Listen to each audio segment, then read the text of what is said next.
Hi folks, this is all the fruit. I am on the beautiful island of Gran Canaria. In the background, the symbol of the island, the Roque Nublo. Here I am, I didn't check exactly where, but definitely somewhere around 14, 15, maybe even 1600 meters above sea level. And the surroundings, to you they might look like a forest. Well, sorry, it's weekend, so there are cars area. Well, the surroundings are pine forests, but the climate up here is almost desert-like, and those pines, they need their long needles to come out the dew from the clouds. However, for some reason, this area is also quite popular for fruit growing up in the clouds. I don't know why. Was the land here particularly cheap? Or maybe you can produce particularly good fruit here. Well, I guess in older times the most important thing was that it was particularly cheap. But in those horribly dry areas, how do you grow fruit? Here is, for example, a big pear plantation. Unfortunately, I couldn't find a single fruit. I'm in the middle of December. If you look at the trees, they are tiny and stunned. The tallest ones are still much smaller than me, and most of them are like a meter. Look at those mountain desert pear trees. How do they survive here? Well, the pine trees, they have their long leaves to come out the dew from the clouds. How do the pears come out the dew from the clouds? Yeah, their leaves can come out a little bit, but not nearly enough. Well, the folks on the Canary Islands have a secret farming technique, and it's volcanic rock. That's the secret weapon.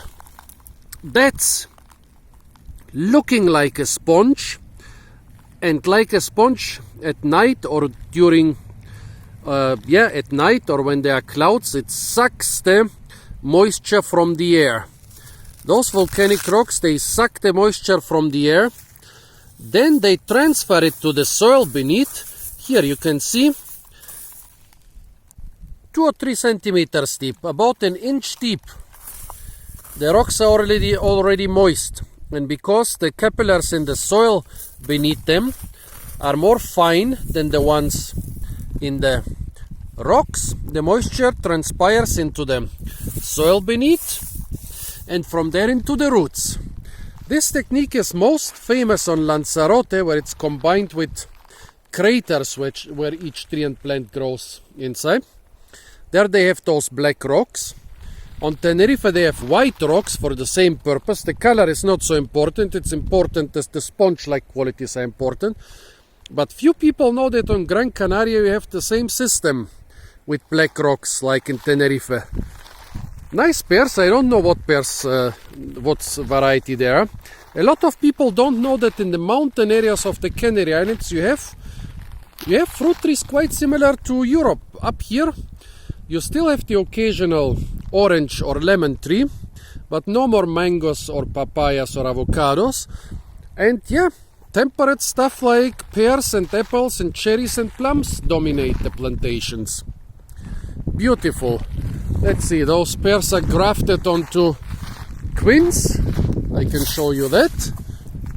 Couple quincy suckers. Fortunately, I couldn't find a single pear to try. But here are the last remaining leaves as a proof that it is a pear plantation.